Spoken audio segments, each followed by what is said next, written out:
जी अस्सलाम वालेकुम नाज़रीन, मैं हूं आपका मेज़बान हुसनैन को आप देख रहे हैं नया पाकिस्तान। नाज़रीन, आज मैं मौजूद हूं रावलपिंडी के डबल रोड में। जैसा कि आप मेरे पीछे देख सकते हैं, सिलानी ट्रस्ट की तरफ से यहाँ गरीबों में यहाँ जो लोग हैं, जैसा कि आप जानते हैं कि मार्केटें बंद हो चुकी हैं। यहाँ टोटल मार्केटें बंद हो चुकी हैं, तकरीबन 2 रोज़ हो गए हैं और यहाँ ज़िंदगी मफलूज हो चुकी है कोरोना वायरस की वजह से। तो सिलानी ट्रस्ट की तरफ से आज यहाँ खाना तकसीम किया जा रहा है।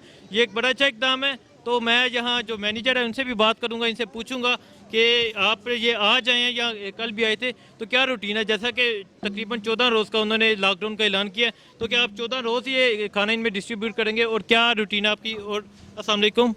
वालेकुम सलाम। क्या हाल है सर, ठीक है? अल्लाह का शुक्र भाई। आप मैनेज कर रहे हैं? जी भैया। ठीक है, तो ये बताएं क्या ये आज आपका फर्स्ट डे है या सेकंड डे? नहीं, ये हमारा थर्ड डे। आज थर्ड डे है। तो आप डेली रूटीन पे कितने लोगों को खाना तकसीम करते हैं? तकरीबन 2200 से 2500 लोगों को हम लोग मोबाइल लंगर खाने के थ्रू तकसीम कर रहे हैं। और जो हमारे दस्तरखान है रावलपिंडी इस्लामाबाद में, वो एज यूजुअल चल रहे हैं। वहाँ पे लोग पब्लिक आ रहे हैं, वहाँ पे आके खाना खा रही है। 2200 से 2500 लोगों को आप ये जो गाड़ी है मोबाइल लंगराना, इसके थ्रू खाना तकसीम कर रहे हैं। तो क्या क्या ये एक ही लोकेशन है या आपकी डिफरेंट लोकेशन पे गाड़ियाँ? हमारे रोज़ाना की डिफरेंट लोकेशंस होती है। और जी, ये मेरे साथ सिलानी के रज़ाकार मौजूद हैं। जैसा कि मैंने बताया, तकरीबन इनका कहना है कि 2200 से 2500 लोगों को ये खाना डिस्ट्रीब्यूट करते हैं। और ये बड़ा अप्रिशिएटिव दाम है कि ऐसे हालात में जहाँ मार्केटें बंद हो चुकी हैं, बाज़ार बंद हो चुके हैं, तो लेकिन फिर भी ये सिलानी की तरफ से ये खाना तकसीम कर रहे हैं और रोज़ाना की बुनियाद पे 2200 से 2500 लोगों को खाना तकसीम कर रहे हैं। सर, आपको खुशी महसूस होती है कि जहाँ पूरी दुनिया बंद हो चुकी है, जहाँ लोगों को मजदूरी नहीं मिल रही, जहाँ लोग अब भूखे हैं, जहाँ जो लोग सुबह निकलते थे शाम को घर के लिए खाना लेके जाते थे, लेकिन आप ऐसे हालात में अपनी ज़िंदगी का रिस्क लेके आप बाहर निकले हैं, इनको खाना तकसीम कर रहे हैं, तो क्या कहते हैं? इनको हम मैक्सिमम कोशिश यही कर रहे हैं कि सारों को डिस्ट्रीब्यूट करें, मैक्सिमम लोग इससे फ़ायदा उठा सकें।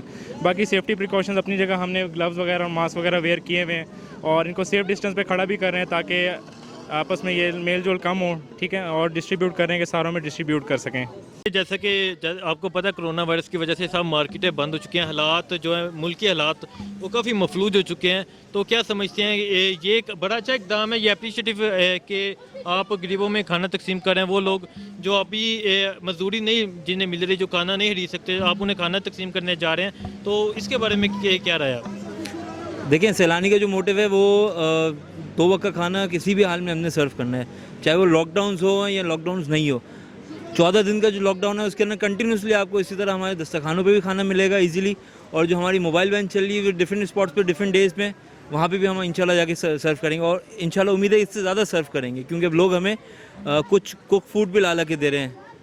ठीक है, ये तो क्या समझते हैं, तकरीबन 14 रोज़ का लॉकडाउन का ऐलान हुआ है, तो क्या आप 14 रोज़ ये खाना तकसीम करेंगे? जी इंशाल्लाह हम इससे ज़्यादा भी कर सकते हैं, कोई मसला नहीं है। कोई मसला नहीं। कोई मसला नहीं। सर, बहुत शुक्रिया टाइम देने के लिए। तो बड़ा अप्रिशिएटिव है ये आपका इक़दाम सिलानी ट्रस्ट की तरफ से कि आप जगह जगह आपकी गाड़ियाँ खड़ी हैं, मोबाइल गाड़ियाँ खड़ी हैं, तो आप लोगों को खाना तकसीम कर रहे हैं। देखिए, जैसा कि ये बुज़ुर्ग, इस तरह के बुज़ुर्ग यहाँ मौजूद हैं, काफ़ी बड़ी लाइन लगी हुई है, जो लोग जिन्हें मजदूरी नहीं मिल रही लेकिन वो खाना खाने के लिए आए।